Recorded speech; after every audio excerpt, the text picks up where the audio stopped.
Good afternoon. I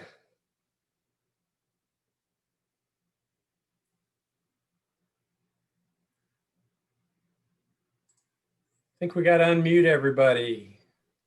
Brandon, Tony. There we go. Ask to unmute. I recognize that young man. Hey, Paul. Yeah, hey, how you doing, Brandon? Hey. Let's see. I think we've got just about everybody. Got one more person, but we're going to roll. How's that sound? Sure. Everybody doing all right? I can't get my cam, Michelle. Good morning. This is Teresa. Good morning. I'm just trying to get my camera. Hey, Teresa. Uh-oh, we got a little bit of feedback. All right. Well, I want to welcome everybody. Thanks for joining today. Action Club University for Business Owners. Wow, good stuff set up for today. Time mastery. And there are very few things in business that impact us more than the way that we leverage or utilize our time. So I'll have some interesting things to share. It's really important that you guys provide your input and your questions. I'm going to set my phone up here so I've got a view of what time it is so we can stay on target, and we'll get rolling. All right, so let me forward my piece here. All right, so look out. We got a couple of folks who haven't been with us before, and I'd like to just take a minute, and if you don't mind, just tell us who you are, where you're from, what type of organization you're in. You know, this is the quick version, and then something about your company that makes you proud. So if I have a volunteer, we can do that, but I think this might be Brandon and Amanda's first time on the call. So if one of you want to roll, that would be good. I'll go first. Awesome. So my name is Brandon Tony. My hometown is actually Mocksville, North Carolina. Most people know Winston-Salem area, so I always tell people that. It's close to Winston. I'm in the furniture business. I'm a co-owner. And I would say sales make me proud. That's Company cool. sales. Great. Who else do we have with us the first time? Thanks, Brandon. Me.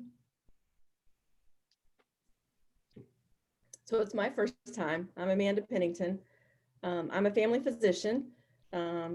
Direct primary care is what I do. It's a little bit different than the traditional medicine. And I'm proud that I'm able to take care of patients the way I think they should be taken care of. Yeah, neat business. Thanks for sharing. And then I guess if Teresa wants to introduce herself, that's great. If she, I do. I'm still having trouble with my camera, but I'm working on it. But my name is Teresa Gamble, and I'm in Columbia, South Carolina right now. And my industry is greeting cards / invitations. And I'm proud to be able to create something that helps to connect people. Awesome. Well, thanks for sharing, Teresa. We get a little bit of feedback. It's not too bad, but we're getting a little bit of reverberation, like there's two speakers or something. So if you can do something about it, great. If you can't, don't worry about it.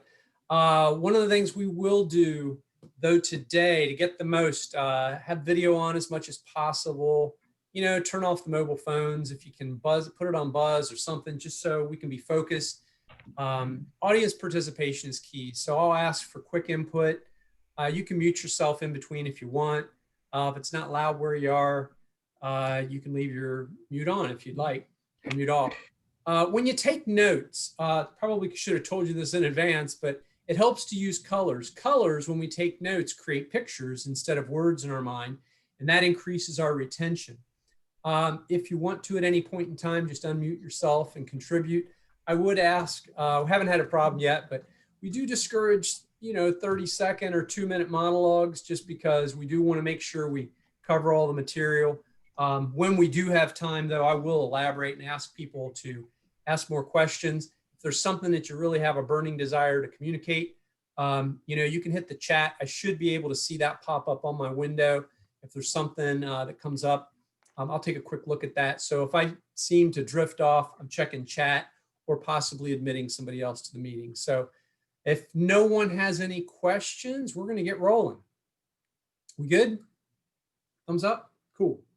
All right, I'm going to make a little change here and let's roll. So I think last time I talked a little bit about the point of power, and there's two ways that we can go through life and through business. One is to see ourselves in a position of powerful, where we take ownership, accountability, and responsibility. Another way to go through life or through business is to see ourselves as powerless, where we focus on blame, excuses, or denial. The acronyms are not by accident. Ownership, accountability, and responsibility spell OR, which gives the idea that we have an OR that we can steer things in our own direction because we can. Our fingerprints, if we can't see our part in success or challenges or failure, we're just not looking close enough. So we always have some influence, even if it's 1%. And our role as leaders and business owners is to make sure we maximize what we can do. Do great people and successful people ever fall below the line? You betcha, we all do. They just tend to bounce when they fall below the line. They don't stick. So just a little bit of something to keep our mindset right. And then just to remind everybody of what we're here to do. I'm not here to do the work for you. If you enter a coaching program beyond this at some point, you know, the whole premise of Action Coach is to equip, to mentor, to give people tools to teach themselves, to take care of themselves and build great businesses for their personal benefit, for the benefit of the community that they serve and the people who work in their organizations. Last time we talked a little bit about two of the most dangerous words in the English language. We get a lot of them get this from teenagers a lot. And those are the words I know. And the reason is that when we know, it's like having a closed fist. If we know, we tell our brain, I don't need to listen anymore. In the world that we live in, I've used this example before. Prior to COVID-19, there were a lot of things that we thought we knew that were true possibly beforehand and now are no longer true or only partially true. And if we really look at life and look at business, that's always been the case. So instead of saying I know and closing ourselves to new informations and thoughts, you know, we recommend that instead we say, isn't that interesting? Tell me more. Can I learn more about that? Or how did you arrive at that conclusion? They may be crazy, but at least we'll have the benefit of knowing how they got there, right? All right, so real quick, homework, vision, values, mission. For folks who were with us before, this was homework. If you're just joining us for the first time, I can get you caught up. I've got the last two sessions on video on a private YouTube links. All you got to do is ask me for it. I can send you to it. So don't feel like you're behind. You're not. You can catch up. But there was homework on vision, values, goals for October, November, December. This isn't just a seminar, it's a workshop. We're really getting stuff done.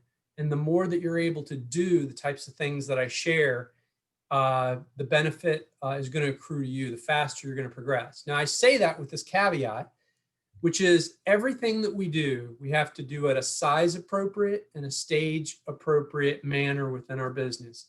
We don't need General Motors or Google sized visions and missions, right? We don't need to spend days, weeks, and months crafting them. We just need to make sure that we're directionally accurate and stage appropriate in this. So if there were any major questions, maybe a great idea is to send me a chat message. And if I get more than one of those, I'll address it globally. If you had a particular question, a couple of you reached out to me with some specific questions, and I got back with you, I believe. If there's something global that was repetitive, we can dig into it a little bit toward the end. Did anybody have any major challenge that they want to share that I can point you to a resource, or maybe we can have an offline conversation? If not, we'll roll on a bit. Once, twice. All right, we'll roll.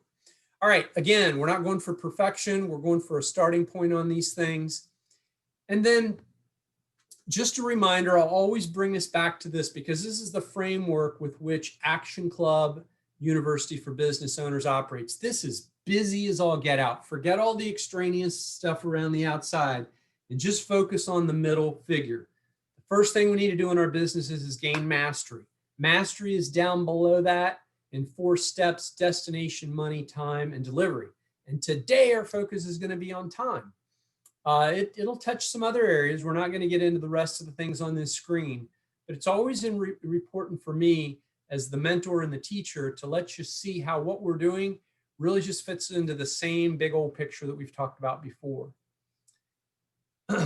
All right, I talked about a student homework and gave a little bit of extra credit. Anybody want to, did anybody have an opportunity to listen to the podcast for Tiny Habits? I know one person did, and this isn't to show anybody up. So who listened to it? I did. All right, Rochelle. Rochelle and Paul. Rochelle did too. Uh-huh. I asked So, you. I and he also made- asked for the 30X thing and you didn't send it to me. So Oh, no. I couldn't do all my A student stuff. Okay. I do the thing I could. All right, so that's on the teacher then. All right, so I owe you. My apologies for that. Any big takeaways for the Tiny Habits? I think the anchoring your tiny habit to something that you already do was really a good takeaway for me, because we all have our day that, many of my days look the exact same, and to put in one of those habits just to anchor it to something that you already do every day. That's a great takeaway. I like that one. That's really good. Thank you, Rochelle. How about you, Paul? Anything else? Yeah, I love the anchoring part too. You have to have a cue, right? That's part of the cue thing. And then the idea that the tiny part was fascinating to me, and it was a good one because, like, they were talking about something as simple as flossing your teeth, which apparently 50% of people don't do, which I was amazed at. I used to be one of those. I mean, when I say used to, I mean long time ago. But I used to be one of those people. But they said, look, just say you're going to floss one tooth. Like that's your goal. So make it really tiny, make it really small. Say, okay, I'm just going to floss one tooth. And what'll happen is, if you do more than one, great, so be it. Chances are good you're going to do more than one. But if you do more than one, it's bonus, right? It's like, okay, I feel better about myself. And so if you flossed all but one tooth and you said I was going to floss all my teeth, you feel badly. But if you say I'm going to floss one tooth and you floss all but one, you'd say, man, I really killed it today. So you could take that and apply it to any habit, which I thought was fantastic. I was like, that's a really good. I mean, I was thinking about cold calling, it's like just dialing the first number, stuff like that. All I have to do is dial. So I'd add one more thing to summarize. If you didn't have a chance to listen to that, you can certainly Google podcast, BJ Fogg, Tiny Habits interview regarding one thing. And it's also in the show notes from our last meeting, which is available via YouTube and PDF. Two main things that I have from Tiny Habits, and then we'll move on because it is relevant to what we're doing here, is whenever we're building new habits, we need to anchor it, as you all both said, to something we're already doing. So if we always get up and brush our teeth first thing in the morning, that's a great time to anchor a habit. Like if there's a positive message you want to share with yourself, put it on your mirror. If whatever you do routinely already, anchor something else to it, it piggybacks and it's easier to create the habit. The second thing is the tiny piece is we as overachievers, we really don't have task lists. Really, if you look at them closely, they're project lists. And that's where we go wrong, because when we think of a project on our task list, it's big and it's difficult and it's complex. But if instead of the project, we think of just the first step for the project, we infinitely increase our chances to make movement. So for instance, if I need to write a job description, I don't need to write a job description. That's a project. The task is put time on my schedule to write a job description. Or if I need a marketing plan, the task isn't a marketing plan. That's a project. The task might be put time on my schedule to research marketing plans or what have you. So hopefully that's enough to intrigue you to want to dig deeper. It's a great podcast, and I'd highly recommend it to anybody. The other thing that was shared in that is that if you have a prompt or a cue, you infinitely increase the chances that you will actually do something. So if you don't have prompts or good prompts, the likelihood that you'll take action is low. Low, hard to do. Even if our motivation is high, but we don't have a prompt, the chances that we'll take action is low. But if we have high motivation and we make it easy to do, like put time on my calendar, then the chances that we will take action over time actually go up. And then if we attach it to a prompt, we really put ourselves in a great position to take action. So that's kind of the summary of what that podcast was. I'm not doing it justice, but again, hopefully it intrigues you. Okay, so our goal with Time Mastery is to move from chaos to control, and that's really the main purpose of mastery of the basics in a business, is to go from chaos to control, and time is just a piece of that. And these kind of mix together: self-mastery, planning mastery, delegation mastery. And take notes, but really at this point, you're absorbing information and you're wanting to pick out one or two things that you want to star and say, I'm going to start there, and then I'll go back and review this. Once I get the one or two things started, I'll go back and review this later for more detail. Now, one of the things, if you had a chance to read my email, there is a bonus section that I'm going to do today. It's after our normally scheduled time, which ends at 1:30. So there's about 10-15 minutes of quick bonus steps. If you can stick around, great. If you can't, it'll be in the recording, and you'll be able to access that later. Now, the bonus material is in the PDF that I sent everybody. So that's also a good cue for remembering. And again, the line between self-mastery, planning mastery, and delegation gets a little blurred. So I decide not to worry about it too much and just dive into it. So again, our most valuable asset is our time. Knowledge is powerful. People are powerful, but we only have so much time. How we invest our time is really what determines a great deal of our success. And these are some good actually, these are good questions to answer. How many hours per day, per week are you currently working? What are the bigger chunk activities that you're doing most days? And then how much time do you spend on each of these chunks? And again, do we really know where our time is going with regard to time wasters? What are the biggest time wasters that we have? It's good to identify those, right? And I'll talk a little bit more about the how in a minute. How much time do we spend in the zone, really getting good, high value work done versus in lower productivity quadrants? And then what are the types of things that we can delegate or outsource? Even if we're a solopreneur, there are value-added service providers that we can hire. We can hire virtual assistants. We can hire bookkeepers. We can hire marketing organizations. There's so many things that we can outsource. We outsource our medical care to doctors, right? I don't see a whole lot of people, at least hopefully, maybe Dr. Amanda can comment on this, but it's really not a good idea to self-medicate and self-treat at some point. And the same is true with everything in business. We shouldn't do it all ourselves. We can even look at our customers. Our customers, they can be a great use of our time if they're awesome customers. A customers we call awesome. B customers we call basic or bread and butter. C customers, they're kind of getting to the point where we can't deal with them.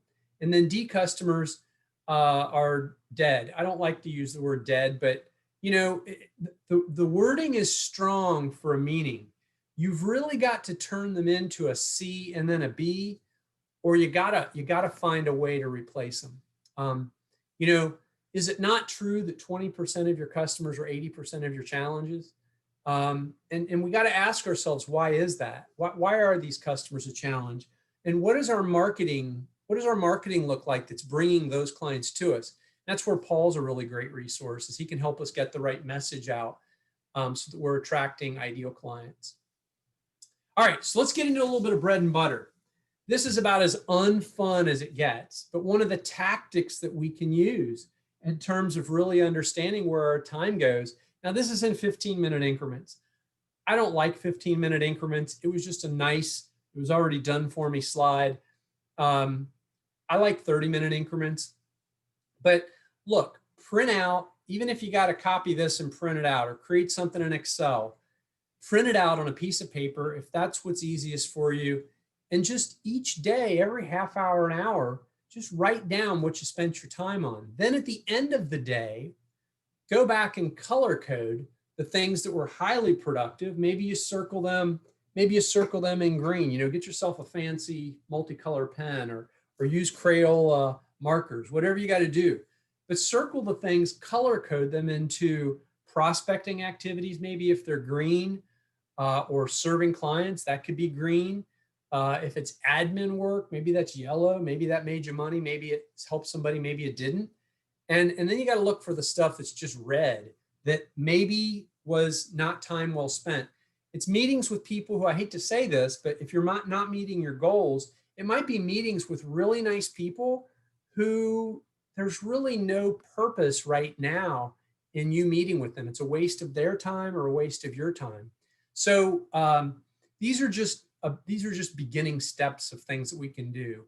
I don't think that's complicated. Does anybody have a question on time blocking or anything like that, a time block study? This is just, where did you spend your time? Does that make sense? All right, cool. So let's talk about self-mastery. Why is self-mastery so important? Time management is the big buzzword, right? Like, how are you managing your time? But the reality is, there really is no such thing as time management. I mean, there's time allocation, but there's only 168 hours in a week, right? So there's only so much we can do there. The question is really a matter of planning. We can't create more time. We can become more efficient. We can become more effective. But really what we're talking about here is self-management. Does anybody disagree with that idea? We're not really talking about time management. We're talking about self-management, what we say yes to, what we say no to. Does that make sense to everybody? Thumbs up. Cool. Now, why self-mastery? Another piece. Here's another way of looking at it. I've heard multiple people say, and I've been guilty of this myself, but I don't have enough time. Well, here are the facts. This is really sobering.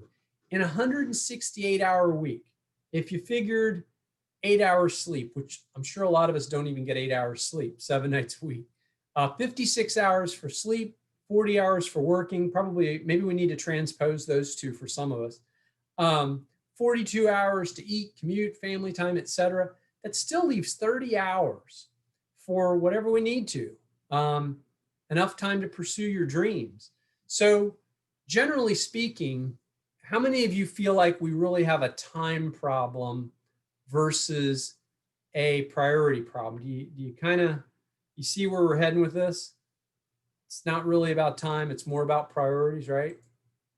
So what do we do with that? Well, one of the most effective tools, in addition to just doing the time blocking, is figuring out what zone we're in. Now, who here is familiar with Stephen Covey? You can raise your real hand. Stephen Covey really brought something to light, which is there are different quadrants for the type of work that we do. There's the urgent and important, which is really firefighting. It's the phone ringing. It's the text, right? It's the text that I need assistance right now, but you didn't have that planned in your day. And then there's the important but not urgent, which this is really, it's called quality time, but it's prevention, it's planning, it's relationship building. These are things that are somewhat proactive. These are things that really are where we make the biggest difference in our lives. It's anticipation, it's planning, it's things that you don't get an immediate result in. And then down in the bottom two quadrants, there's distraction, which are interruptions. It's people walking into your office or some emails, some reports. And then to the fourth quadrant is just stuff that's really just a waste of time. It doesn't really have any value. It's chewing gum for the mind. Now, I'm not saying that we should spend no time in quadrant 4, because sometimes we just need to give our mind a break, right? But we should be in control of how much time we spend there. one of my coaches shared with me, because I like to just whirligig and reinvent things and make them more efficient. He said, Mike, for you, it's really important that you put just sort of noodling time, or I call it monkey brain time. Just let my mind kind of go wherever I want it to go. So at 4 o'clock on Fridays, if I have met my goals for the week, I get to just waste time on whatever I want. And that's just one practical way to do it. Does anybody have a question on this kind of basic overview of, how there's different quadrants with regard to time management? This one's pretty simple for most folks, but any questions? Because it's pretty important. Any questions? Everybody thumbs up then? I can see the hands. Awesome. All right, cool. All right, I'll slow down my talk and we'll get to the input part first. I'm just laying the ground foundation. This is another way of looking at the same thing. Stephen Covey does a matrix. We like to do a circle. This stuff right here, the not urgent but important, this is taking care of our health, right? Does our health cry out every day when we're young? Take care of me, eat right, exercise? No. But if we don't, is it going to catch up with us? Yeah, because it's important. So this is just another way of looking at it. And working on your business is really one of these, right here in the middle. Your business doesn't cry out to you on a daily basis. Spend time in strategy, planning, disciplines, daily, weekly, monthly routines, looking at my numbers. Your business isn't going to cry out to you to do that. It's going to cry out to you to take care of this customer. It's going to cry out to you to answer that email right now, not later, not during the time that you've planned, but right now. Does that all make sense? All right, so let's start thinking about time then a little bit differently. Let's think about time more as an entrepreneur. As an entrepreneur, our time, or the way that we need to think about our time, is our ability to convert our knowledge, genius, efforts, and investments of our time into money. So I got a question for you. How much is your time worth? And if you were to go about figuring this out, this is the participation part. Does anybody have an idea of how you might figure that out? Some of you I've had this conversation with. There are multiple ways to do it, but how would you go about figuring out the value of your time as an entrepreneur? Any guesses? I have a guess here. Sure, go ahead, Brandon. I did this with our revenue, and I divided it by the, 365 days in a year versus 24 hours in that day. And I got a number as to what I make per minute and how much I make an hour. And so then once I got that number, I realized I really needed to increase that. And so I started thinking about my time different when I started wasting it, how much money I just lost doing that in terms of time. If that makes sense. That's on the money. Anybody have anything they want to add to that? Different perspective? So you're right on track. There, like I said, this is not there's not one only best way to do this in terms of how do we calculate the value of our time. But one way to do it is to look at your target revenue. What size company do you want to be? If you take 50 weeks a year, assume you have 2 weeks vacation, 40 productive hours a week. That's 2,000. You take 50 times 40, that's 2,000. You take your revenue number. This is on the next slide, actually. You take your base earnings or revenue for the company, the estimated hours per year, and that'll give you, this is what you've got to produce. If you want a $100,000 company, you got to produce $50 an hour. If you want $100,000 in profit, you've got to profit $50 an hour. Does it make sense? If you want a $1 million company, you just add a zero, right? So if you want $1 million company, as a CEO, business owner, you've got to be generating $500. You've got to make sure your organization is generating $500 of revenue. So if your company isn't doing that, the lost opportunity, you could make the argument that it's $500 an hour. Now, you could also make the argument that if you're, maybe your profit percentage is 20%. So maybe the value of your time is only $100 an hour. I like using the bigger number because it gives me a little bit more intensity, right? So it's just a way, but then what you can start to do is say, is this activity worth doing at all? Question number one. And question number two is, was it worth $500 an hour or $100 an hour? If it wasn't, then you need to decide to delegate it, eliminate it, or postpone it, right? So just kind of a simple exercise. It's not the only way to do it. Any questions on that? I think that's pretty basic. All right, so let's apply that a little differently. Now, can you really dedicate 40 hours a week to revenue generation? I mean, is that realistic? Most of us probably say no. I mean, you do have other things that you've got to do, right? You're going to be somewhat consumed with CEO activities. There's other roles that you have to fulfill as a business owner. Whether you carry the title or not, I recommend every business owner build an organization chart and put CEO at the top, put a CFO role, put a chief marketing officer role, put a chief human resource officer role, put a chief service officer. You can fill out the different roles. And if you don't have anybody else in that position, you got to put your name. And then you got to build a job description. What would this role need to accomplish every week, right? Or every month? That starts to give you an idea why you're busy. So because of that, we can't dedicate 40 hours a week to just revenue generation. We've got to have other people, or we've got to do other things in our business. So the other thing we've got to do, if we want to come up with a really good guideline of what the highest value time in our business is, we've got to say how many hours a week would be genuinely focused on revenue production. If you look at this number we used before a little differently now, let's say that you want your earnings to be $100,000 at the end of the year, but you assume that you're only 50% of your time is able to be on revenue generation. Well, now you're only dealing with 1,000 hours a year. Does that make sense? Did I lose anybody on that? I kind of jumped. So before we had 2,000 hours a year to generate our top line revenue. Now, because we're saying, look, I can only spend half of my time on revenue generation. Half of my time is going to be other stuff. Now, for some of us, it might be 10% of our time on revenue generation, right? Depends on the business and your role in it. So I just use an example of a business owner having 50% of his or her time on revenue generation.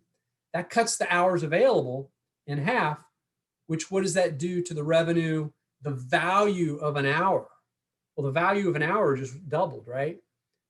I want to give anybody a chance to ask a question because I made a leap there. I didn't explain it fully. Did anybody have any questions on that, or is it pretty clear? Right? So your number might not be 50%. You might only have 20% of your time allocated. Now, over time, as the CEO, we've got to get a bigger percentage of our time on revenue generation or hire somebody who's going to be responsible for revenue generation, right? All right, you guys are either quick learners or holding questions. So chat me or speak out if you have questions. Now, if you take it one step further and you assume that 40% of your earnings end up going to taxes, overhead, and things like that, that number goes up even more. So the point I'm trying to make here is that what starts as a really small number of the value of my time based on revenue generation, as we start to say, well, X number of my hours have to go to other areas of my business. And then we say, Y amount of my revenue goes to taxes and overhead. At the end of the day, the amount of money that I want to make has to be, I have to have a higher value per hour because I'm just cutting into and cutting into and cutting into my revenue potential. And that continues to increase our value per hour. If that's clear as mud, let me know and we can dig into it with some specific examples. But I want to get your mind thinking about how many how many hours do you have to actually generate the revenue you want to generate? And really get focused on that. And that's a great way for sorting how we spend our time. And then this is just an application.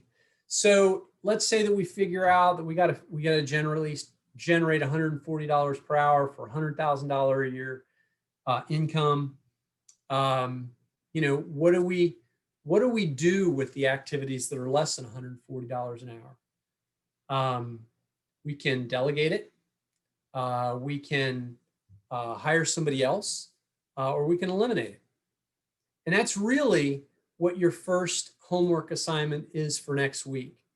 So, or for our next session, is figure out your revenue goal for Q4 and calculate the revenue that you feel like you should generate per hour to get there. So as the CEO of this enterprise, you can do it one of two ways. You can say, this is the revenue I want to generate for my company, and this is the value per hour that I've got to be responsible for. And that's the big number divided by 2,000. Or you can do it based on the amount of income you want to generate. And it's based on the income number. It's going to be a higher dollar per hour. So that'd be homework assignment number one. Does anybody have any questions on that? Again, this is your number for your use. We want to get a solid B, B plus. We want to get you started thinking about this. It doesn't have to be perfect at this point. Does that make sense? You guys are smart. Either you're really smart or I'm a great teacher. I think it's because you're smart. Does anybody agree with that? There you go. I'm getting smiles at least. All right, time mastery, from chaos to control. Planning mastery is a piece that I want to hit here for just a minute. Keys to planning mastery. Okay, so now you'll start to see why we started where we started. In order to really be able to plan our time well, don't we have to have a clear idea of our destination and have some idea where we want to go? That's why we started last time really with vision, mission, and values. Because if we don't know where we want to go, how in the heck are we going to get there, right? And then when we have that clear, we want to really start to do what's most valuable toward that mission. So again, vision is kind of up here. It's marginally attainable. Mission, think about it military. It's what is our mission right now that we're on toward that bigger vision. And instead of just putting out small fires every day, we've got to start to look at our schedule on a weekly basis, on a monthly basis. On some businesses, we've got to look at it quarterly or beyond. And we've got to start thinking about what are the key items that we've got to be spending our time on to accomplish that mission and get out of firefighting mode, right? And then I've got a question, so I'd like to get some input. Has anybody ever just not had a day, you skipped your planning for the day? Anybody want to share a story there? How did that day work out for you? I'll share. A taste of wasted time, really. Yeah. I mean, not wasted time, but you look back over a day that you didn't really plan out well, and you look and figure out what you actually did with the time, and you realize there were a lot of things I did today that I didn't need to do today. I could have done something else that would have been more valuable. Yeah, you're right on the money. I know my experience. When I don't plan my day, I end up doing things I didn't need to do. And guess what they're at the expense of? The end of that day, I'm like, oh man, it's 5 or 6, 8 o'clock, 9 o'clock, what have you. I'm like, man, I gotta get this done tomorrow. Or else my next day is toast too. And then you step back from that. And then what does it look like? You don't plan a week. Now I share this with you. I've coached over different industries, business owners in 30 different industries. And I've had many of them tell me, Mike, I get that. I know that it's important. But the nature of my business is completely reactive. The nature of my business is, I'm in a business, audio issues. I just got a heads up. So Mike, what audio issue you having? So after I stopped talking and you started talking, you sounded like a robot with like several quick echoes right behind you. even after I muted. Thanks for letting me know that. Sometimes that happened on a couple of videos lately. I don't know if it's a Zoom issue. What I'll do. I'm going to unplug my microphone here for a second. And then Paul, do you mind just saying something? Check 1, 2, 3. Is this mic on? Check 1, 2, 3. Is that any better? No. No. Okay, it's got to be a Zoom thing. Should we all jump off and jump back on? How bad is it? Is it irritating? Pretty bad. Let me try something real quick. This is just a second. And again, thank you for. And again, thank you so much. All right. So again, when we don't plan our day, we don't plan our week, it ends up not going well. We don't get done what we need to get done. So how do we do that? It takes external discipline first, right? We've got to make sure that we put some type of a habit in place until we develop that habit. And then it takes a little bit of internal discipline. So what we're doing here, being part of Action Club to a degree, is a part of external discipline, right? You've got a time and a place that you've got to come where you're learning, you're able to exchange ideas, you're working on your business.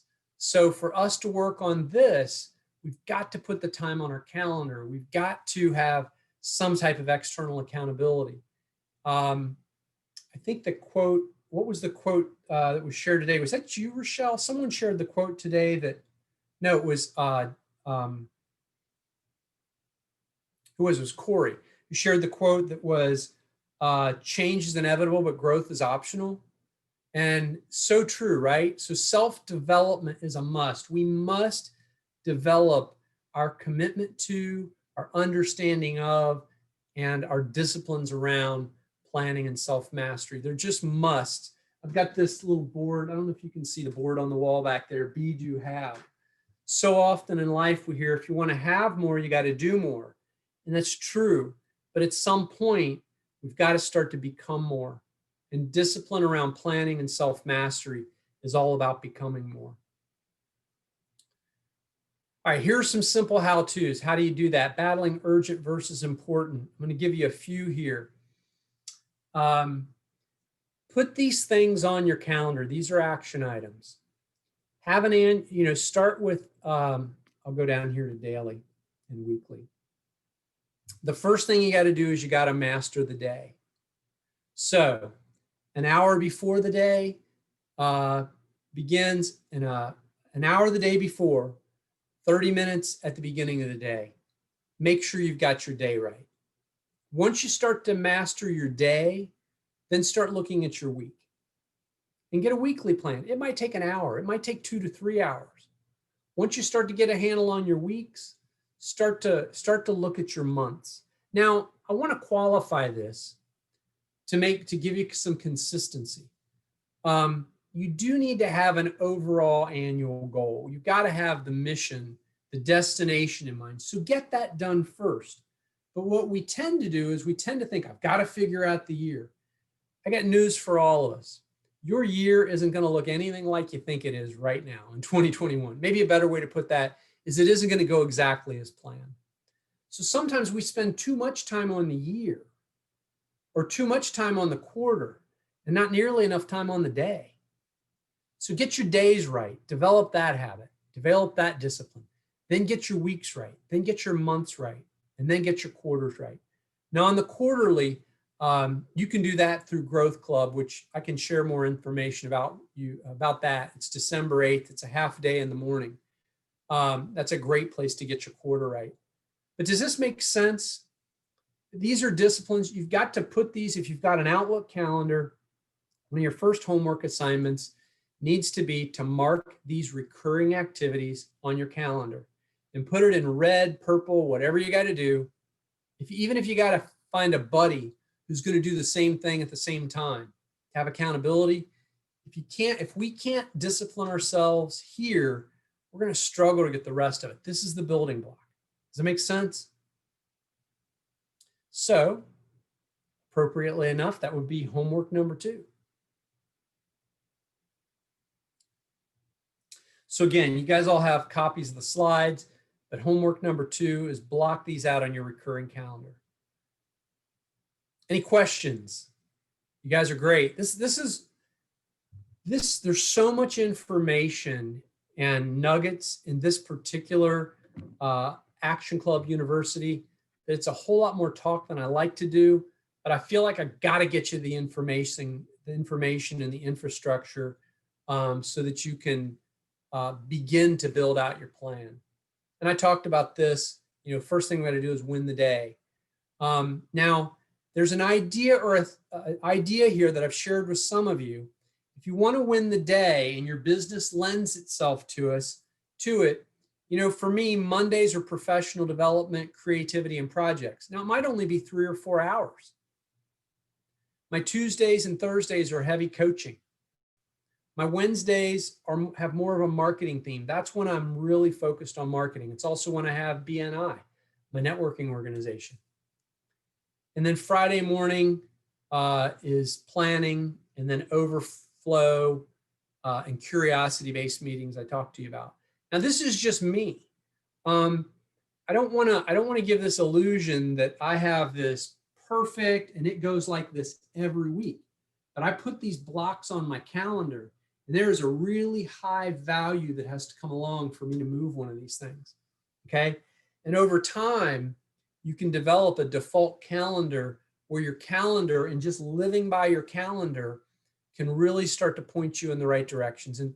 And I get it. We have varying degrees of how we might do this, but I thought about Paul's business that he's working on.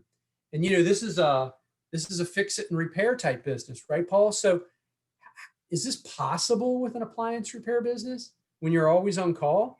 What do you think about that?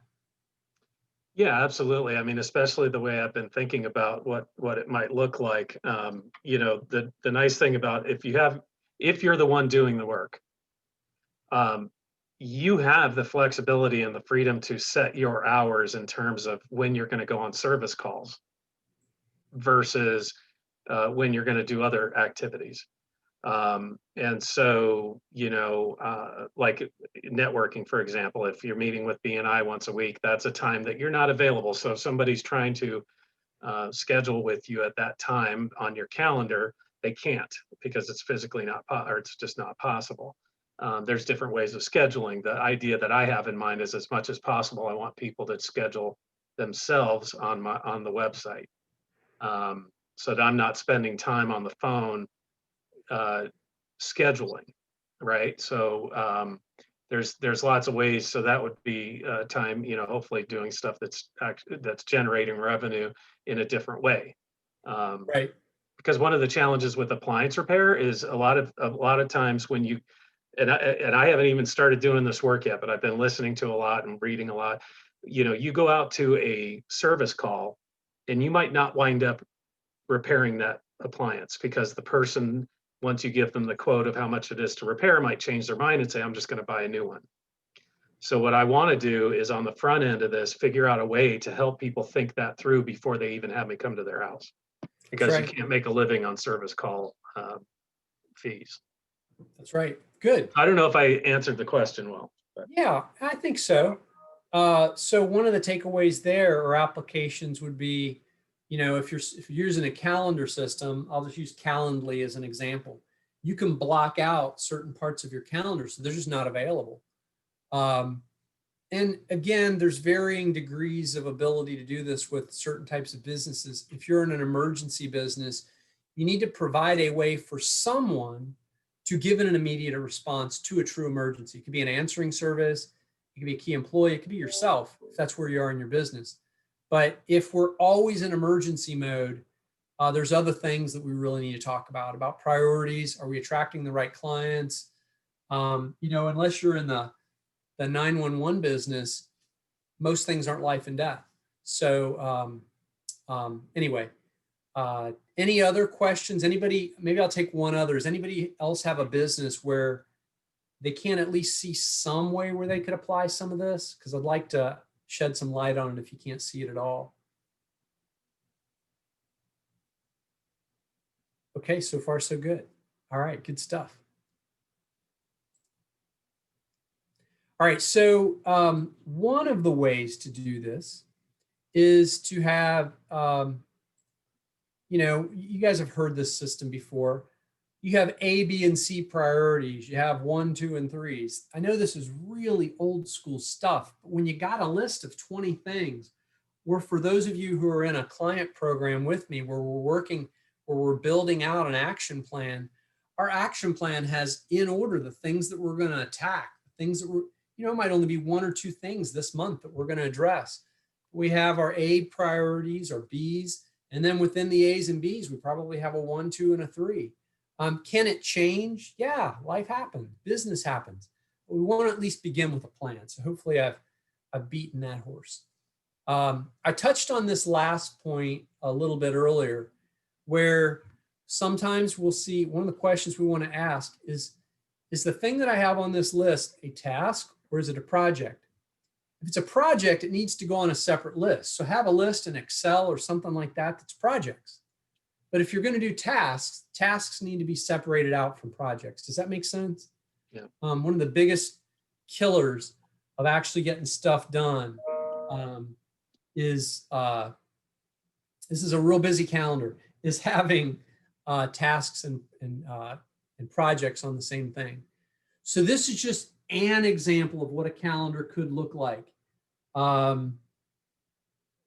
Color code the different things that you have to do that are important.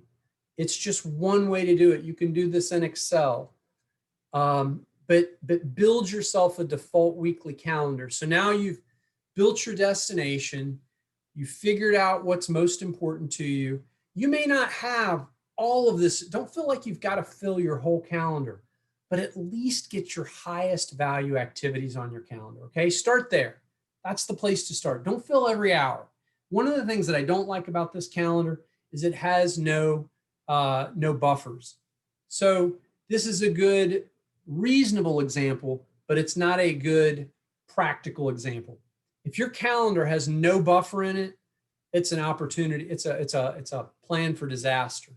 So whether it's 15 minutes or 30 minutes, anytime you transition, if you're going to transition from, direct mail seminar to seminar attendees, you've got to have buffers in between these. So that's where this particular calendar isn't actually a great default. You've got to build buffers in. So quick question, why would we build buffers in? For the unexpected. Exactly. Is life going to happen? Yeah. Life's going to happen. Rochelle, with your business, I don't know if this ever happens, but do you ever get someone who's overseas, who's in the middle of their trip, who needs help with something that you've got to get involved in, and they possibly can't wait a day? And they also can't wait. And I mean, it's not always between these hours of what you might have your work calendar. I mean, there's times I've been on the phone with people late at night, or, get woken up by the phone or whatever, because, different time zones. I mean, you can't always predict. And you also can get a client on the phone when you're doing a intake and trying to learn about what it is that they want. And, they talk longer than the time you had allotted, and it's hard to curb their enthusiasm. That's a great way to put it. I think of Dr. Pennington and her business as well, her practice. She's in the business of keeping people healthy and many times saving people's lives or helping them fix what's wrong with them. So Dr. Pennington, are you able to just block out your time for a whole day and say, I'm sorry, I'm not going to be a doctor today? No. So one of the, Rochelle really did a great job with that, because until we become a really refined organizations, if we want to have the blessing and the benefits of being in our own business, we got to be flexible.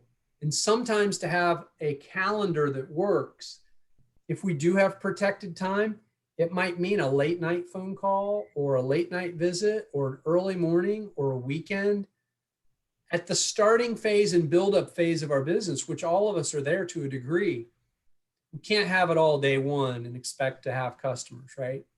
So it's building in that flexibility. So that's a great example. Anybody, anything else that you want to contribute, Dr. Pennington or anybody else? Because this one's a big one. Cool. All right, moving on. So homework 3, this is all related. Let's create a draft of your highest value activities. Some of you are already working on this. But when you think about the type of, and I know that it's not all about income, so I want to go back to that for a second. Income's just something that is, you have to have income in your business. You have to, right? At least everybody I know on this call has to have income in their business. So that's just an easy place to start. But, you know, what are the highest value activities for the income you want to make, the culture you want to create, and the customers that you got to have? Because you got to keep your customers happy. You got to keep your employees or subcontractors happy, and you got to generate income.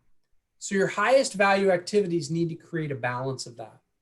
And just start noodling through that process. And again, right now we just want to be B-level work. We don't need an A+ student here. It'll change. And when you do your quarterly plan, you'll want to look back at this stuff. Maybe even monthly. Many months ago, I bought James Clear, wrote a book called The Atomic Habits. And he has this little planner that you can buy. I don't know, I think it's like $35. And I showed this before, but in it, it has this really neat tool. I hope you guys can see it. I'll hold it up. We're down the side. I don't know if you can see that. Can you nod your head if you can see that at all? Down the side, it has high value activities. And then as you go across, it has days of the month. Did I do them or not? And it's in pencil. It's not electronic. I found this so much easier to do this than to do something electronic. And it's just a way that I can kind of keep score and figure out if I did what I said I was going to do. So this is like $30, $40. And then it comes with this idea book where I keep all my ideas, thoughts, and doodlings. So it's just kind of a neat tool that it's a great book. It's a great audio. But anyway, it helps me separate out, am I spending my time on the right stuff? So is anybody overwhelmed already at this point? Or is this, it's a little overwhelming, right? So as you do your homework, especially if you're already in a coaching program with me, what I don't want you to do is have the things that we're already working on and seeing this as additional homework you got to do. Okay, this is learning. It's awareness of what needs to be done. Nobody's going to get all this done at an A+ level every week, okay? So it's creating the learning. It's creating the opportunity. And then this is kind of an example of, you know, projects versus tasks. Get yourself a little Excel spreadsheet, you know, figure out what category of things you're going to work on. And just, this is ABC 1, 2, 3 type stuff. I know this is a lot, but if you don't have any tools to work on these things, and when I'm coaching folks, this is the stuff that I'm helping them develop. You know, this is a little busy for me. This isn't unlike what I showed you on this, in this little book. This is just keeping score. How much time did I spend on the things that were, did I do the things that I said that were important?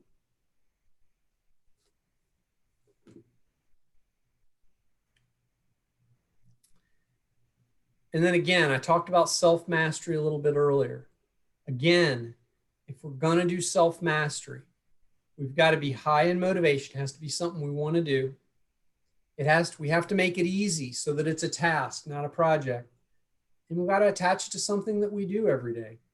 So if you have breakfast every day, maybe breakfast is the time that you review. Maybe breakfast is the time that you review your checklist. If you have an end of the day ritual on your calendar, where for 30 minutes or an hour, you're looking at tomorrow, maybe that's when you review that. So it's these tiny habits. And then I think I've covered this already. Planning mastery is an action plan. It's what are we going to do? Theory's great, but what are we going to do? And this comes down to the time that we spend with ourselves at the end of the day and the beginning of the day, making sure that we got a plan for the next day. This is a way to filter things that come into your day. And it's really more of a broad concept, folks. Opportunity valuing. When things come across your plate, I'll give you an example, a janitorial business. I know a guy who has a very successful janitorial business now. It's one of my clients.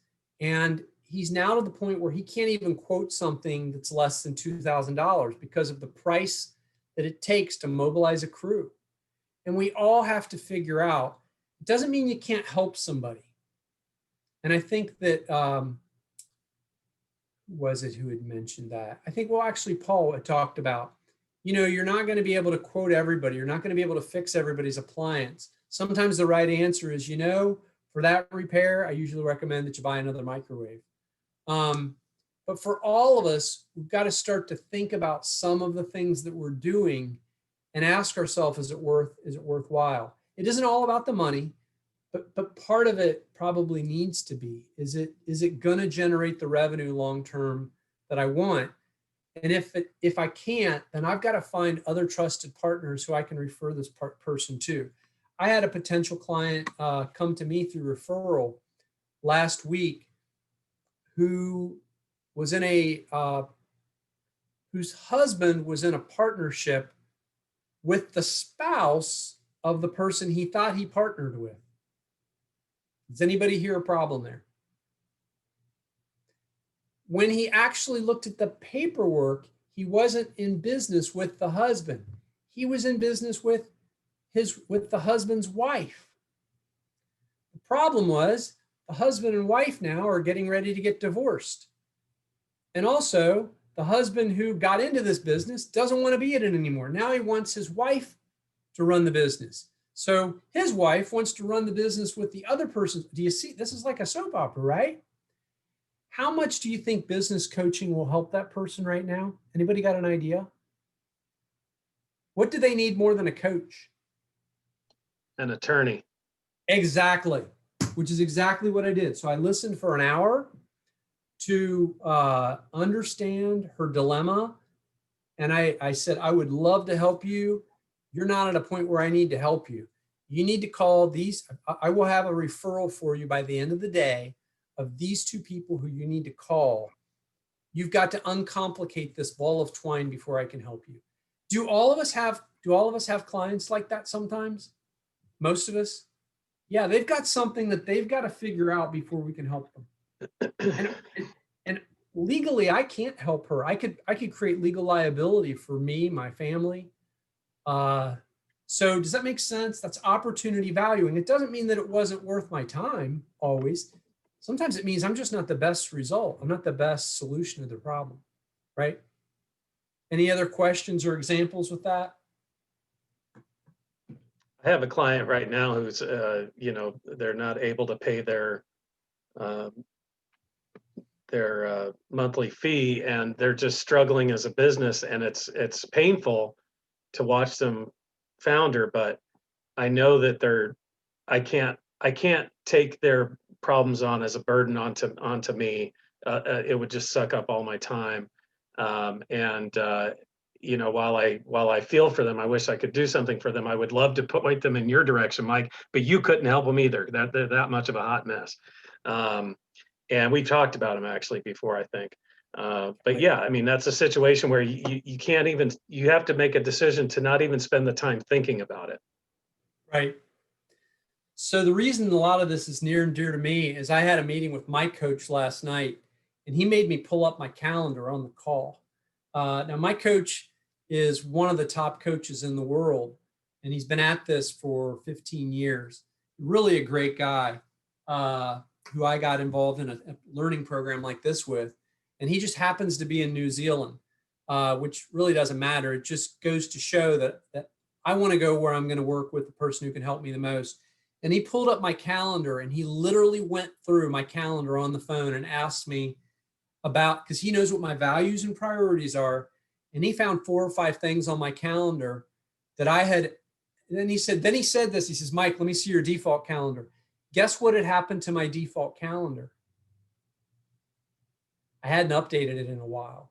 Hadn't looked at it in 2 weeks. This is confession, I'm real.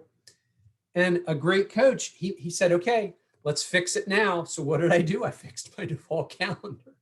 But it was people who I had allowed myself to be drawn into meetings that either weren't my expertise, weren't people who I could help, or weren't a great value. So we got to learn to filter those, right? Delegation mastery. We so underestimate what we can delegate. I'll let y'all read this. I'll let y'all read this later. I don't need to go through point by point, but really get creative. Is this something that only a high value activity by definition is something that only you can currently do at the level required? So your second step to a highest value activity is, well, what do I need to do to get somebody else to do that? And there's people on this call who've had that experience with me, who, as all they had to do is think about, wait a minute, why am I doing that? Actually, I could. It could be a how-to video. So you give them a how-to video, they watch the video, and then you have them show you how they'll take it over. Maybe you don't have them take over the whole discipline. You have them take over a piece of it. So it's really important that we learn to delegate to someone's level of understanding and competence. Full delegation and ownership, business owners get overwhelmed, so they take this hot potato and they want to hand it to you. And we've given very little direction, very little detail, and very little oversight most of the time. And then we wonder why they don't do what we asked them to do. Well, it's because possibly we didn't clearly define expectations, didn't clearly show them how to do it, didn't gain agreement that they understood it, then watch them do it, and then have them do a trial. Well, Mike, that takes so much work. Yeah, but guess what you're going to do if they don't do it right? You're either going to do it for them and take it back over. Has anybody done this? Raise your hand if you have. Take it back over if it's not done the way you want. Get frustrated because they didn't do it right. Or a customer doesn't get the service that they want, and then you're in the hot seat. Well, when that happens, we just need to hold up the big mirror because we were the problem there. We told ourselves a little bitty fib that says, I don't have time. But we always have time to correct it when it blows up. So do you see why this planning gets so important? We've got to have time for our key people on our calendar. If you have someone who works for you and you're not spending at least an hour with them, at least an hour, going over expectations, performance, and redirection, and an hour is probably too little for many positions in the beginning, we're probably not doing our job as a leader. Because we're coaches in chief. We're chief education officers, not just CEOs. So that's how you get to delegation. You can't delegate if you can't put time in your calendar to teach. And then, like I said, train, assist, and measure at the start, okay? All right, so after we wrap up here, how are we doing on time? Okay, we're right on target. After we wrap up here, we're gonna have about 15 minutes of bonus time because I'm confident that your brains haven't exploded yet. Again, I'll tell you, I know this is a lot of stuff. There's not, to my knowledge, a better way to do this. You just have to sort through it, pick out the kernels, and pick out the one thing. And if you got to pick out the one thing, identify your highest value activities and the value of your time. Okay, that's 2 things. After you get that figured out and you've got that in your brain, then you got to start planning. Okay? So maybe this is one thing this week, one thing next week. Maybe it's one thing this month, one thing next month. But at some point, we got to start taking control of our time and make it honor our values and priorities. So like I said, there's going to be a bonus section here in a few minutes. We got 3 or 4 minutes. Questions, comments before we go into bonus time. Things that weren't clear, fire away. And if there's no questions or comments, then my question would be, what's the one thing that comes to mind? Maybe you'll change your mind in a day or two. But what was the one thing that was a takeaway for you that you think is something that you'll work on as a result of our time together today? I definitely need to make better use of my calendar. Yeah. Anybody else guilty? Yeah. And if I'm coaching you, we're going to talk about calendar, and if you've got a coach or get a coach, it was funny, but I'm like, I'm teaching on this tomorrow. How? So I have Teacher a who's comment. humble can't learn. Can you hear Anyway. me? Hello?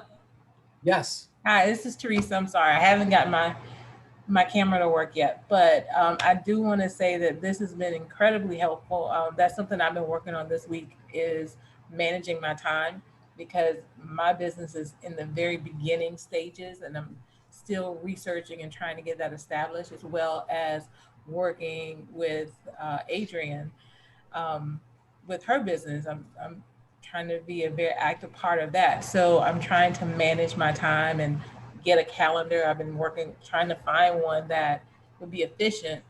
Doing my calendar online on Outlook, I'm tactile. I need to touch it. So it wasn't as efficient for me.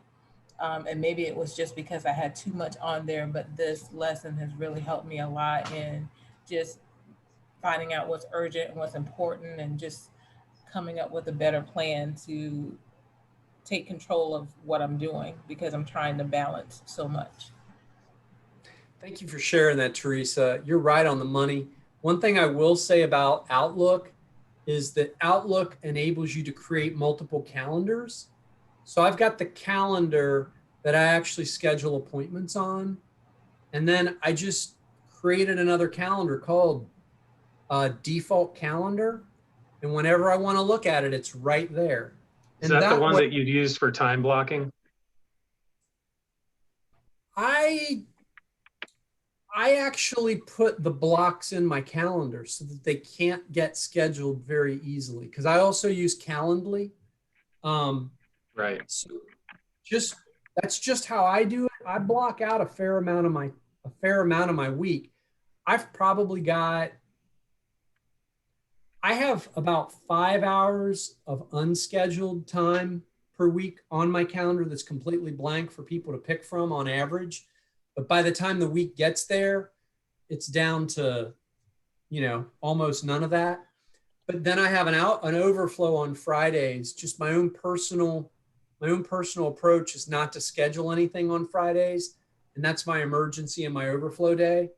I'm able to do that. Not every business owner can, but to the degree that we can, I like that, because it just so happens that a lot of other people operate that way too. And most people can catch up with you sometime on Friday. It's just, I don't know why, but most people can. So for that reason, I kind of use Friday as my overflow. My default calendar, if I were to show it to you, it would disrupt the video if I did. It's just literally another click in Outlook, and then it pops up. And if you also, well, that's enough about that. It's just one way to do it. I think you can do the same thing in Google Calendars. And you can look at it on a laptop.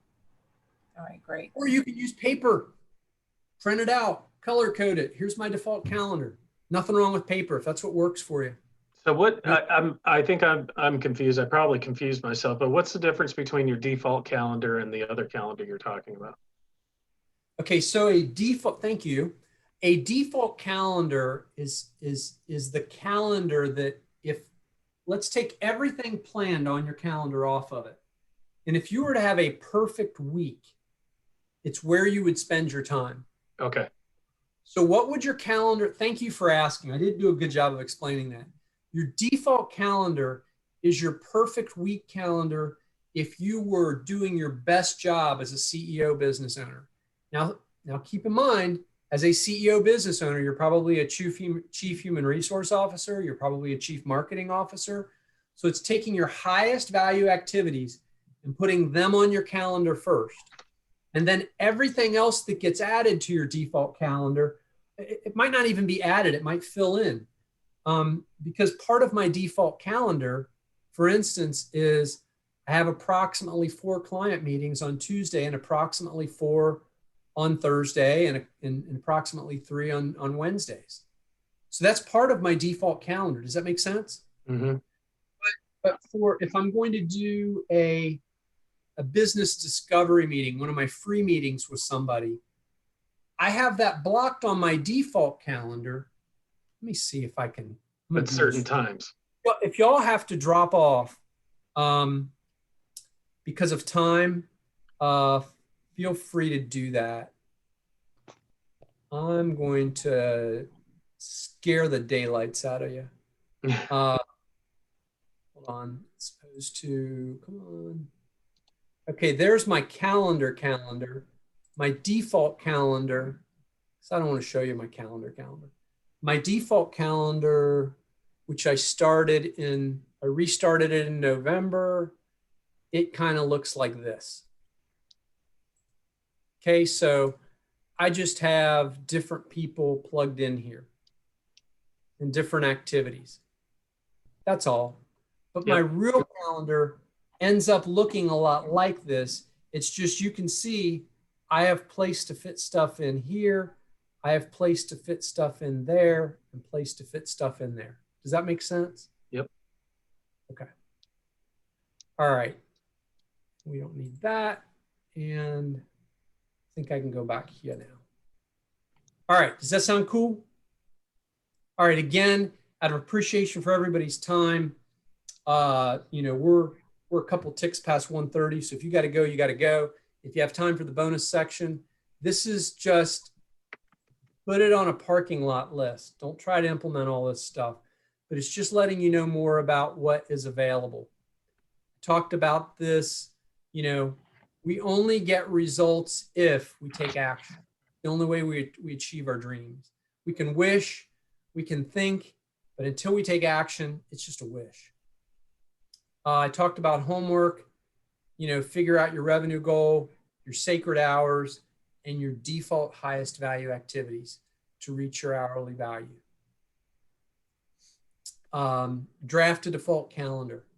And I talked about the guidance. Don't go for perfection. Just get started. If you can only do one of these, do one of these. And then put on your calendar to review this again in a month. So now it's time to get into action. Here's the bonus stuff. 2 business life changes that are big. You realize that you have to surround yourself with people who respect and value your time and behave accordingly. This is huge. You have to eliminate the need for doing things or delegate the things and tasks that just cannot match up with your values and priorities and the mandated value of your time. There are things that you got to do. We can't let things get in the way of feeding our kids when they're babies. It just has to happen, right? You know, we figure that out. We figure out time to teach them to walk and talk because it's the most important thing. Same thing with our business. We got to supply our business. We can't let people get in the way. How do we do this? We got to tame phone, email, and social media. We've got to minimize meetings, practice absolute punctuality, make the list of use schedules, to-do lists. I'm going to get to something here. You're going to really love this. Fight to link everything to your goals, meaning when you take on a meeting or a commitment, is this taking me closer to my values and priorities? Or is this taking me further away from my values and priorities? And furthermore, is it something I need to do this month or this quarter? Maybe it's important, but you need to put it on a parking lot. Everybody ought to have a parking lot list in Excel or on paper. It's just, one of the reasons business owners do stuff now that they don't need to do now is because it's a great idea and they don't want to forget about it. Anybody guilty of that? Oh, I need to do this now or I'll forget about it. Has anybody else done that? Yeah. Well, the way to do that is build yourself a parking lot list. And then you don't have to think about it. You just need to check your parking lot once a quarter or once a month and find out if it's become a priority. Guess what happens to things I put on my parking lot list? They fall off. Yeah, in 30 days. Or they become important, but yes. Some of them become important. 75% of them, I go, yeah, I don't need to do that. So when I was younger in life and trying to get a handle on my spending because I didn't have any money, I took a job that was below my average monthly needs for income with the belief that as a salesperson, I would make it work, and I did. But I had to, what was my point? I had to link it to my goals. Oh, I had to make sure that everything that I did had a time value. Oh, I know what it was. I put a 30-day moratorium on any spending. If it wasn't food that I needed today, I had to put it on a list and wait for 30 days before I would buy it. There's actually a clock that I've got somewhere in my office that I bought 30 years ago. I'm not kidding. It was a 30-day decision to buy a $12 clock. I'm not kidding. That's discipline. Now, what if we went through our parking lot like that, right? So it's a true story. I've got it. I should bring it out. It's in my closet. I show it to my kids. I don't know if they believe me, but it is butt ugly, so they probably do. So, you can have a tickler file. It can be old school. It can be electronic, whatever you need, whatever works for you, do it. Block your time. We talked about that. Minimize unplanned activities. Put in 30-minute buffers. We talked about that. Profit from unproductive time. This can get a little bit overkill.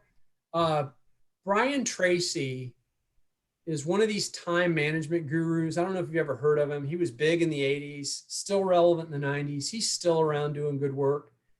But I used to mimic him, and I want to do this respectfully. But I really felt like he was so big on time management and efficiency that it was driving me nuts. I felt like if I was eating, that I had to also be listening to a podcast while scrolling through something. Folks, that's not the answer. If we're human beings, not human doings. And one of the things we've got to make sure that we do is we have to have unplanned time. So it says here, minimize unplanned activity. Well, plan in a date night. Plan in an hour or two a week of meditation or prayer, or a day of meditation or prayer, of downtime, of enjoyment. I don't want that to get lost in the mix here. That's as important as anything that we do, okay?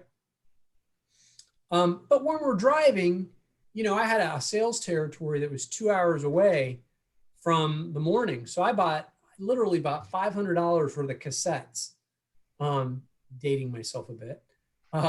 And Brian Tracy, Zig Ziglar, Tony Robbins, I just listened to that stuff nonstop. Tom Hopkins, I got the equivalent of a university education again in about 2 years, to the point where I could spout that stuff off. I could teach it, and it doubled my income in a year. So don't make yourself only a human doing, but let's take advantage of reasonable downtimes. Okay. Here's a good one. Don't go to the grocery store. Don't go to the bank at 11 a.m. or don't go to the bank at 4 p.m. on Fridays or 5 p.m. on Fridays. Don't go to the grocery store on the weekends. I mean, these are all things that, little things that if we can do them, don't get gas at 7 o'clock in the morning. Just little things that we can do. Make sure your goals are motivating. Don't finish today until you have a plan for tomorrow. Eat a frog for breakfast every day. What that means is do something that's difficult every day. Why should we do something that's difficult every day? So that we don't get soft. I know I'm way into overkill mode here, so I get it. Don't major in minor things. Get a default diary. We've talked about that. Invest time. Don't spend it. Have agendas for all meetings. Oh my gosh. Y'all aren't there yet with the size of your businesses. But one of the best things I ever did in a company is I set rules for meetings. You could not schedule a meeting and put it on the corporate calendar unless you could prove how it met the company mission, and you had to justify each person who had to be there and why and what they were going to get from attending. Do you know what that did to the meetings in our company? Did you know what it did to the preparedness of people at the meetings? They were half the time. So it also created a lot of resentment because I had people trying to jam my calendar. I'm like, nah, you didn't meet the requirements. We literally voted on it as a company that we would not have a meeting if it didn't meet these requirements. And there were times that I showed up at a meeting and it didn't meet the requirements and we said meeting adjourned. So do that, figure out a way to do that. Here's one that's really relevant. Have a conference call or video call to save time.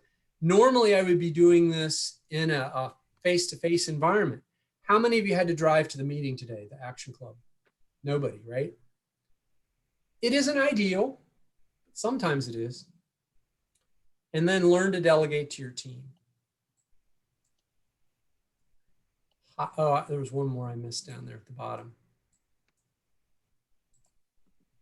Hire an action coach to keep you on track. That's a little self-serving, but true. Let's see. Systemize and humanize. Okay, so I want to talk a little bit about the difference, why systems are a really good idea. One of the things we like to talk about at Action Coach is systemize the routine so that we can humanize the exception. People are like, well, I don't like scripts. I don't like systems. Listen, if we will systemize or systematize, I think is the actual word, the things that are routine and repeating in our business, y'all have systems already. They're either on purpose or they're not. Then if we really systemize the parts of our business that are sort of turnkey, it gives us all the time in the world to humanize actually spending time with people. One of the things that's neat about Dr. Pennington's practice, I hope she's okay if I say this, is her whole business model is one of her things her business is built around, her practice, is the ability to spend time with her patients. She isn't on a 15-minute Medicare approved or 15-minute insurance approved schedule. And I've met doctors for years who said, I'd really love to spend more time with you, but I got to go and I'm already an hour behind. So she took what was a problem in the industry and made that the center of her practice. So she systemized other things she do so that she can humanize the exception. What's more human than caring for people? So we all have that opportunity in our business. So if you'll systematize the 80%, you can be killer personal on the 20% and make sure you have time in your calendar to be human. Maybe the most important thing that I share today. Let's spend no time on this. Not today. Here's a neat one. Do a task without writing it down, and you're going to keep doing the task. Do a task and record it with a phone or video or verbally and transcribe it or get somebody else to write it out, and you have a system. It might be a C+ system, but there's hope, right? I'm recording these so that when I have clients who have specific needs about specific things, that I can send them to this video and say, invest 75 minutes or an hour and a half. I'll still help you on this, but this will give you an understanding and a tool and a basis for learning that will enable us to coach and solve bigger problems than time management, right? So this is me creating a system for my business too. So time vampires, this is good stuff. Do you have a minute? Mr. Meeting doesn't do anything but attend meetings. So one of the things we've got to do is we've got to train people not to have this, do you have a minute? Question, why do people come to us with, do you have a minute if we're their boss and we're the leader? What isn't that really an indication of? They don't have the, we haven't given them the authority to do what they need to do, or the agency, I think is the right word. We have not as leaders either given them the tools, parameters, authority, or training. They really, or scheduled opportunity for feedback. So if they have a time on your calendar every week when they know they're going to have your undivided attention, they can put it on that time most of the time. If it can't go on there, then it's probably a values, priorities, or it's probably a values or priorities issue that we have an opportunity to coach. So write down all the do you have a minutes and start teaching your people those do you have a minute. So they don't need to be coming to you 5 times a day. You know, come to me once with 5 challenges. Don't come to me 5 times with 1 issue.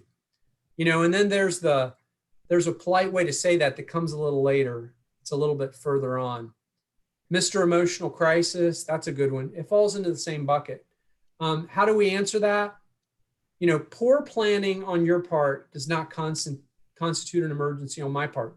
We've got to be willing to coach people on that and say, okay, look, first time, that's on me because I've not given you the tools, details, or the place in my calendar to deal with this. But if you're doing that and they're still coming to you, it's poor planning on their part. And you got to coach that out of them, or possibly pay them less, or possibly find somebody who's more mature, right? Last couple of slides here. I'm sorry. How do you deal with it? You get lost. Get out of the office. Don't be available. So equip people with emergency procedures and the means for which to call the bat phone.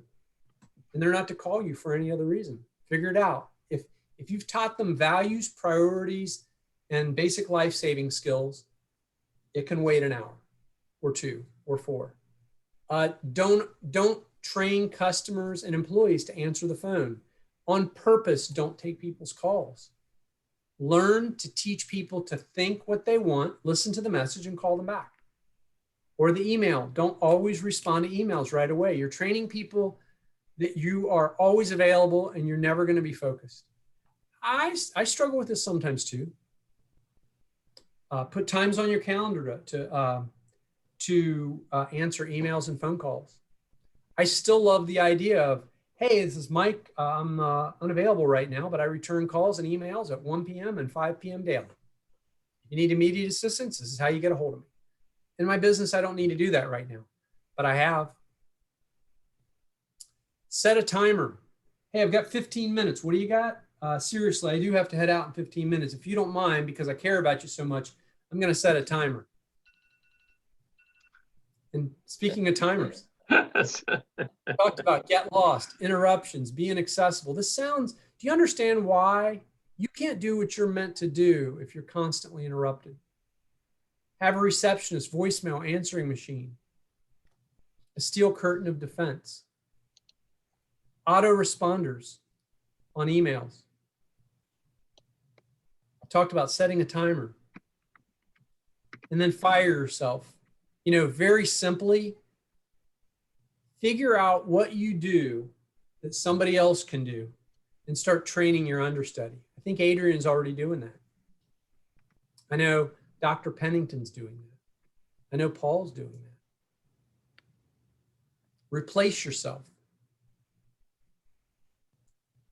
You know, what are 3 things? Stop doing. What are 3 things to start doing? 5 more things you need to do more of. 5 things you need to do less of. These are all great questions to ask. So I know that was overload on top of overload. Any nuggets in here? I want you to be aware of, here's what I would like you to take away. I would like you to take away from this, wherever you are in your business right now, you're doing great. Think about where you're going to be when you start to nail nuggets of these, some of these nuggets. Think about your potential. Don't think of this as, oh my gosh, all the stuff I'm not doing. No, flip that. Think about how well you're doing with all the stuff you're not doing and I'm not doing. So your business has endless potential. Pick out, 2 or 3 of these things that you want to implement, maybe over the next couple of weeks. Do the homework at the level that it makes sense for your business where it is now. And if you can't get it all done right now, just put it on your parking lot list. Okay. Once you've attended Action Club, you're an alumnus, you can come back and attend it again. It'll be a little different next time. I mix it up. I learn more, but you're always welcome to come back. So any other takeaways before I say goodbye for real? Any other nuggets?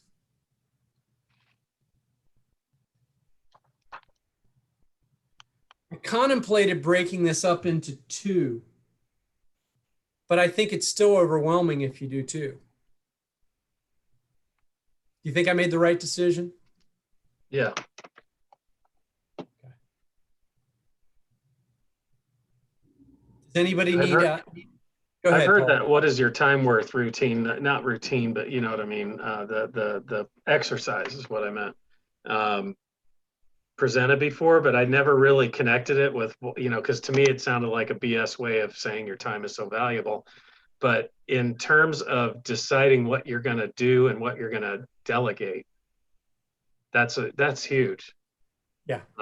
You know, most of my persuasion has to usually happen with a business owner that just wants to do their marketing themselves. Why? Because they want to save money, but what they don't realize is that they're wasting money because they're doing it inefficiently and poorly. And they pay somebody a little bit of money to take care of it expertly, and you can free up your time to do something else while we handle the stuff that we're good at. That's right. So if the value of your time is $200 an hour, why are we doing $30 an hour work? Why are we doing $50 an hour work? Why? Now, if you don't have the revenue yet to support it, that's different. Exactly. Okay. That's why, because you don't have the revenue yet. So let's figure out how to get perfectly out of acceptable answer. Yeah, that's right. But do you have a plan to get your revenue where it needs to be and your profit where it needs to be to get out of that?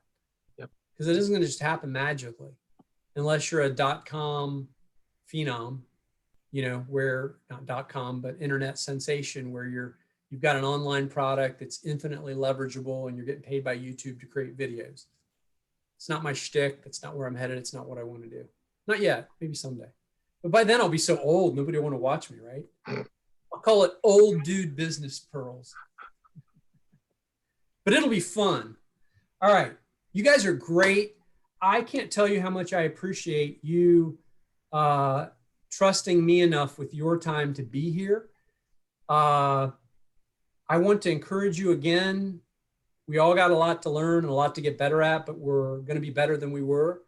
And there will be an Action Club Advanced where we'll go into some of these things at a different level.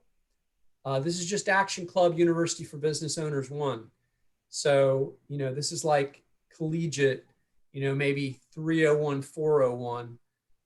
Next time around, after Action Club 1, we start going into the master's and PhD level stuff if we need to. So any parting words of wisdom or questions?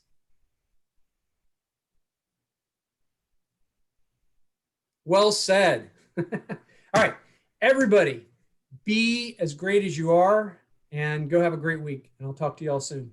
Take care. Bye. Bye-bye now. Take care, everybody.